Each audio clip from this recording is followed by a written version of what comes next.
दादा आप ओ दादा ओ सीआरपीएफ सर, आप वोट डालने के लिए क्यों बोले हमको इसमें? आप क्यों बोले इसको? बोलिए हमको। आप तो न्यूट्रल है, आप तो न्यूट्रल, इसमें क्या वोट डालने के लिए बोले? बोलिए।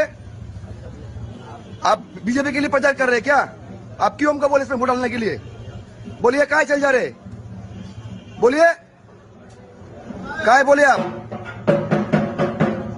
দেখুন, এই সিআরপিএফ ধরে বলছে এখানে বিজেপিকে ভোট দিতে হবে। এই তো বর্তমান পরিস্থিতি আমাদের। ইলেকশন কমিশন থেকে শুরু করে বিজেপির ক্যান্ডিডেট ঘুরছে, সঙ্গে সিআরপিএফ বলছে যে বিজেপিকে ভোট দিতে হবে।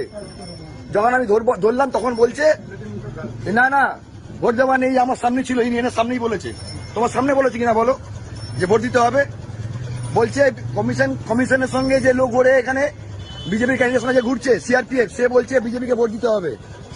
বর্তমান পরিস্থিতি কি বলুন আপনারা? একটা সিআরপিএফ হবে নিউট্রাল, তিনি বলছেন বিজেপিকে ভোট দিতে হবে, তাহলে কি করুন অবস্থা বলুন বিজেপি? সিআরপিএফ বলছে